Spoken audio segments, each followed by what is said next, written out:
From Lagos, the nation's commercial capital, this is the news at 10. Live from Channels Television. Reporting tonight, Bimbo Oloide. Hello and welcome. Tonight, Senate shelves invitation of Aviation Minister at the plenary. Refers probe to Committee on Aviation.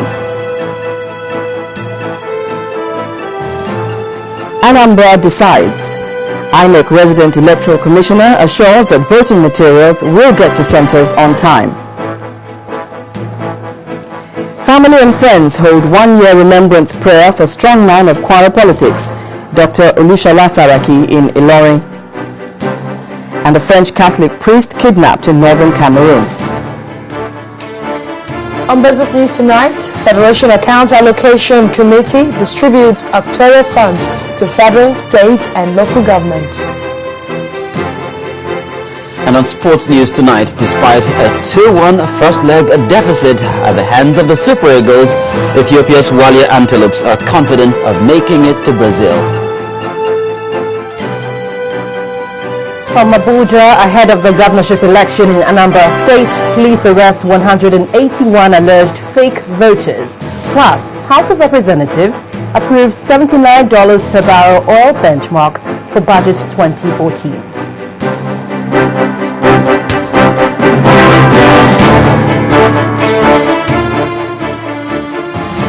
The Senate has rescinded its earlier resolution to invite the Minister of Aviation, Stella Odua, to brief lawmakers at plenary on the state of the aviation sector.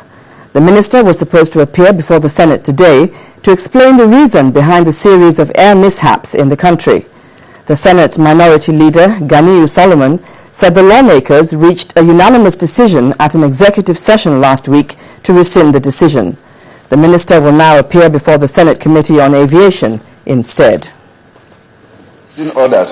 Expectations were high that come Thursday the 14th, the Minister of Aviation, Mrs. Stella Odua, would appear before the Senate to brief lawmakers on the state of the aviation sector.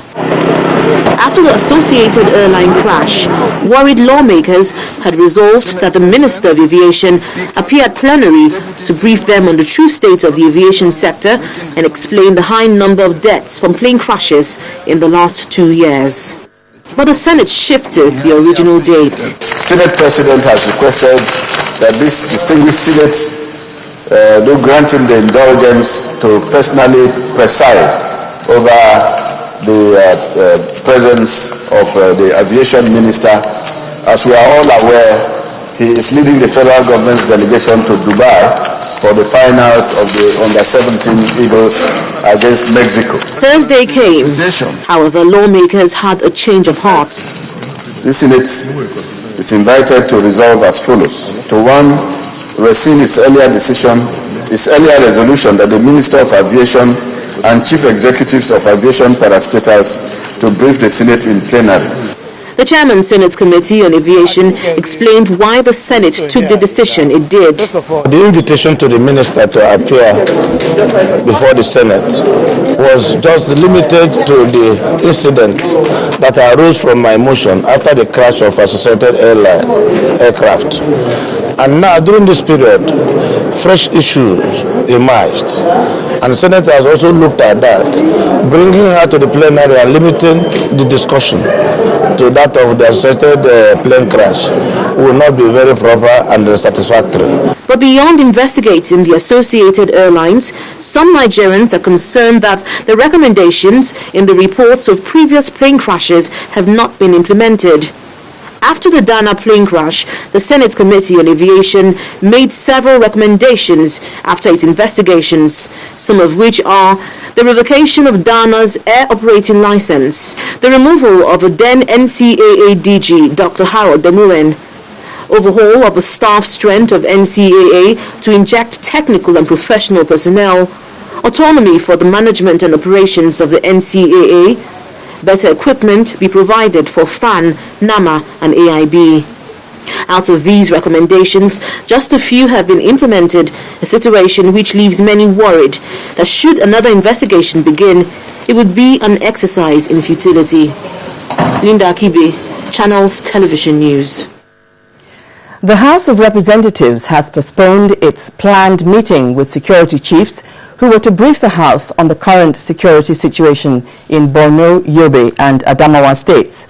The Speaker of the House, Aminu Tambawal, told the House that the Chief of Army Staff had replied the invitation of the House asking for a new date as some of the lawmakers are out of town. The meeting is now to hold on Wednesday, the 20th of November, 2013. I crave the indulgence of this House to please support this motion. Maritime industry. Mr.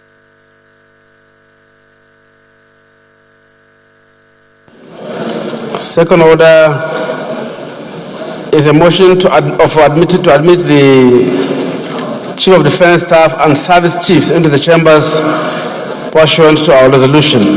However, I have received a communication from the Office of the Chief of Defence Staff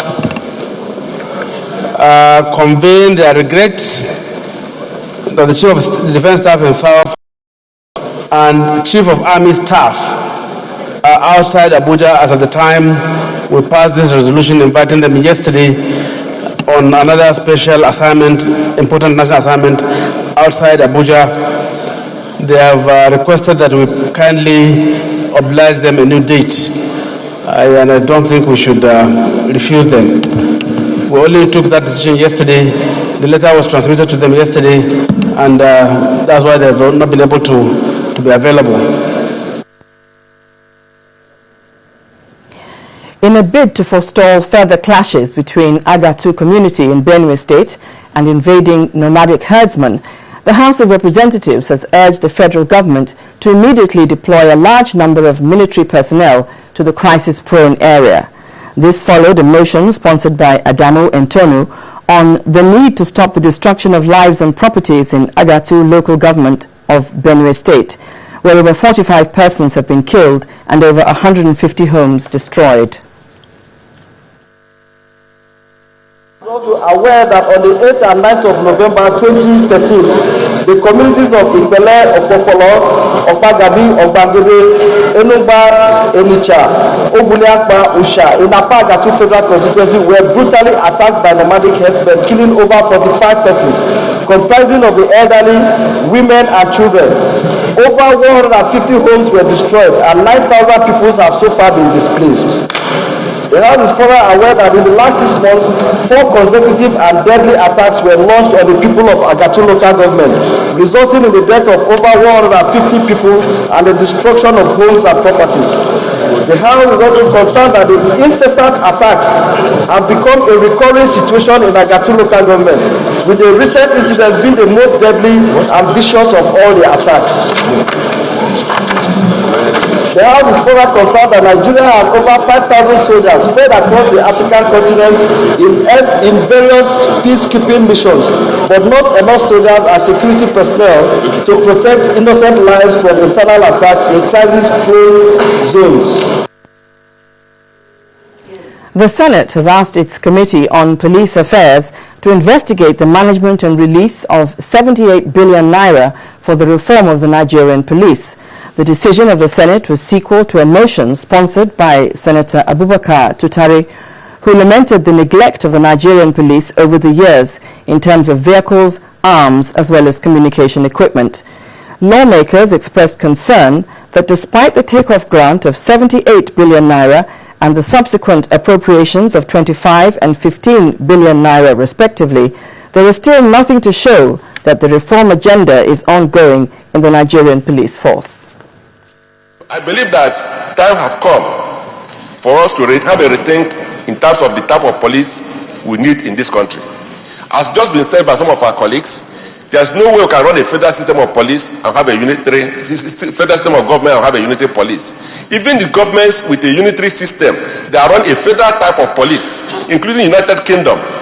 In England, for instance, they have the metropolitan police, they have also city police, they have county police. But here, people are killed every day in schools, on the road, and nobody ever catches them. Order.